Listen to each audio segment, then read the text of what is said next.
In July 2015, the story of 68-year-old Tamara Samsonova from Dimitrov Street became a bestseller. The conversation was about the possibility of a dozen murders committed by a quiet pensioner, about the new St. Petersburg Chikatilo in a skirt. A few days later, the investigative committee cooled the ardor of the press, officially declaring, in connection with publications in various media of information that Tamara Samsonova, suspected of murdering her friend on July 23, 2015, allegedly committed a number of similar crimes. The main investigation department of the Investigative Committee of the Russian Federation in St. Petersburg states that at present the investigation does not have objective data about Samsonova committing other murders. The investigation was progressing smoothly. A forensic psychiatric examination found Samsonova to have paranoid schizophrenia. In August 2016, the prosecutor's office recognized it as legal and justified to send Samsonova's case to court for the application of a compulsory medical measure. Simply put, for confinement in a psychiatric hospital with enhanced supervision. August 2015, after fragments of a woman's body wrapped in a plastic curtain were discovered on the evening of July 26, 2015, in a vacant lot near Building 10 Building 4 on Dimitrov Street, operatives of the Homicide Department identified the suspect within several hours. It turned out that the murdered woman was 79-year-old Valentina Ivanova, who lived in the house next to which the remains were found. 68-year-old Tamara Samsonova, who had an apartment in a neighboring building but lived with Ivanova, was suspected of committing the murder. Freshly washed traces of blood, a missing curtain in the bathroom and knives with traces of a brown substance gave a rough picture. Tamara Samsonova almost immediately confessed how she poisoned Ivanova by mixing phenaspam in her food, and then cut up and scattered the parts in the surrounding area. Initially, Samsonova claimed that another neighbor helped her commit the murder, but the slander was quickly proven. The alleged accomplice was completely absent from the city at that time, and Samsonova admitted that she had composed this part of the testimony out of personal hostility. The excitement in law enforcement circles and in the press began when one of the experienced operatives recalled that in 2003, on the territory of a nearby kindergarten, he had to examine fragments of a male body, and the picture seemed familiar. After several questions from Samsonova, reports went up to the very top of law enforcement. Tamara Mitrofanovna admitted without much hesitation. There was a thing. She rented out an apartment to a man in 2003, and then she poisoned him and threw out his body. The operatives were able to find the information of two more people who allegedly rented a room from Samsonova, and the pensioner said they all became her victims. But in the final decision of the investigation, only one murder remained. We tried to trace the fate of Tamara Samsonova and understand where the rest of the men she met on her life's path went to. Born in 1947 in the city of Uzhur, Krasnoyarsk territory. The father is a police officer. He walked around with a weapon. Mother worked somewhere in trade. After graduating from school, she allegedly came to Moscow and entered the Maurice Thorez Institute of Foreign Languages to become a philologist. I note that no diploma was found in Samsonova's apartment, but all her friends emphasized that she could communicate freely in English and German. After studying at the institute, she worked as a foreign language teacher. She moved to Leningrad in 1971 to live with a man with whom she then quickly broke up.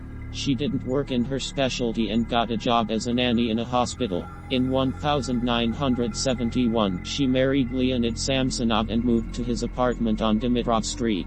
After marriage, she went to work as a floor attendant at Evropaistaya. She had no children. The first reliable information about the life of Tamara Samsonova dates back to the 90s. Investigators found a psychiatrist to whom she sought advice. Samsonova came to the Socio-Psychological Assistance Office in 1996 voluntarily, together with her husband, who was still alive at that time.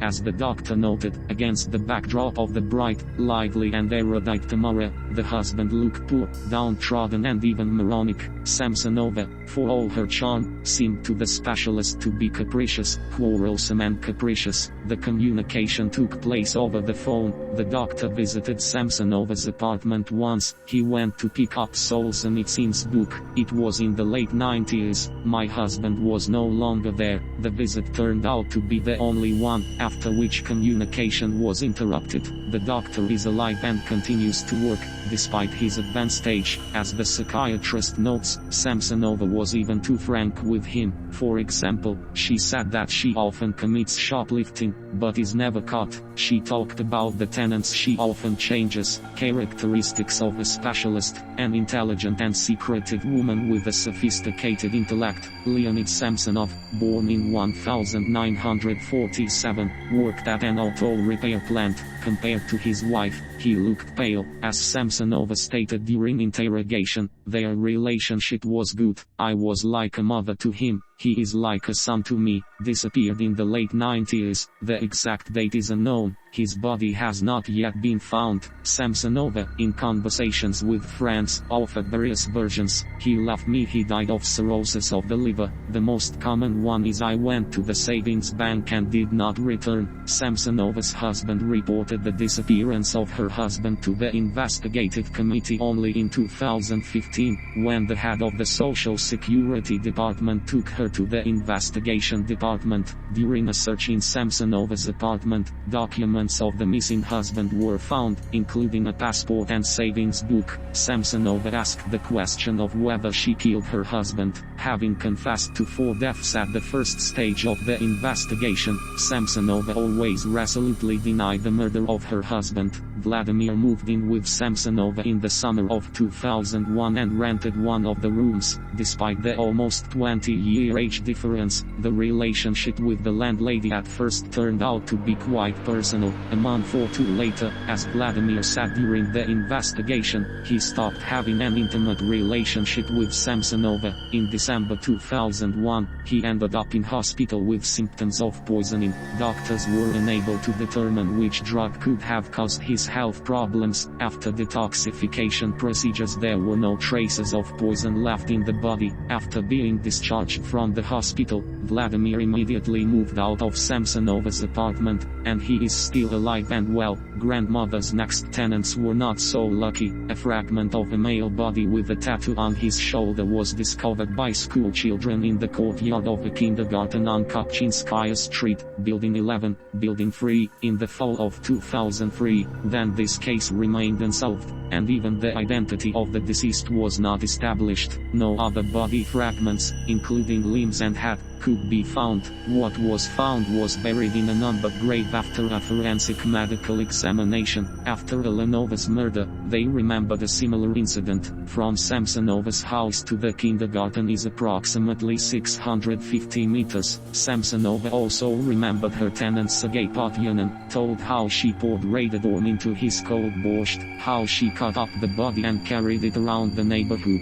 I also remember the tattoo on my shoulder, skull, snake and something else. Having subsequently refused several confessions to the murders, she maintained until the last that she killed Potyanin and Elenova. However, she has not been charged with this crime. The decision of the investigation, approved by the prosecutor's office, is understandable, as interlocutors familiar with the investigative process told the criminal, when the grave with the corresponding number was opened, a female corpse was discovered there. The necessary burial was still found, but the study of the existing fragment of the remains 13 years later did not help establish the cause of death. In 2003, as it turned out, no study was carried out to determine the presence of substances in the tissues of the corpse that could indicate poisoning. They didn't risk basing the charge on Samsonova's single confession, which she could recant at any time. Alexander Bereshev met Samsonova in 2003 by chance, while walking along Sadova Street. He was with his common-law wife Larisa. Samsonova was with a man named Gennady. The couples began to communicate.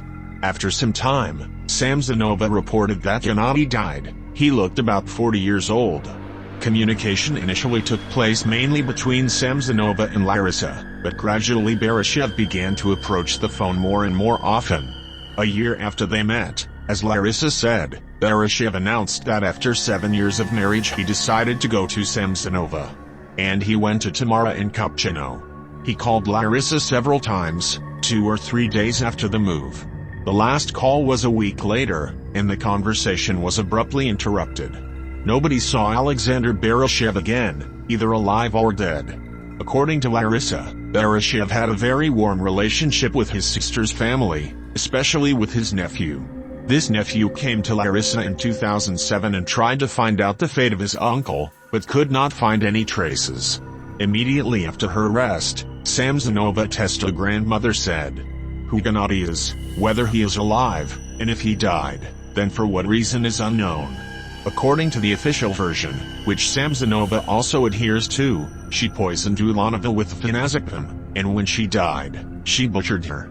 Allegedly, 50 tablets ground in a coffee grinder were added to a store-bought Olivier salad.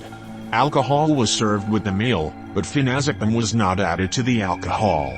According to the results of the forensic medical examination, derivatives, phenazepam, were not identified in the discovered fragments of the remains, and the victim did not take alcohol before her death. The conclusion is cautious. The lack of opportunity to conduct a forensic chemical study of biological fluids and internal organs, including the stomach, of the body of an unknown woman, identified as Ulanova VN, does not allow us to either confirm or refute the possibility that she took chemical substances, including during her lifetime and phenazepam. Another strange thing is the very fact of fatal poisoning with phenazepam.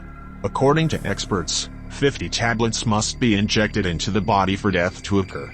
Samsonova also speaks about this in her testimony. What taste Olivier should have, to which such an amount of the drug has been added, is not discussed. The main line of the expert's opinion is the cause of death has not been established, that is, the very fact of the murders rests only on Samsonova's confession. For several years, Samsonova wrote down her thoughts in notebooks, using several languages mixed together, so that no one would understand. As detectives said in the summer of 2015, the encrypted recordings contained hints of a dozen murders. Later, this information was declared untrue, and the possibility of a serial maniac in Chikatilo was denied. The suspect was explained what the operatives had in mind.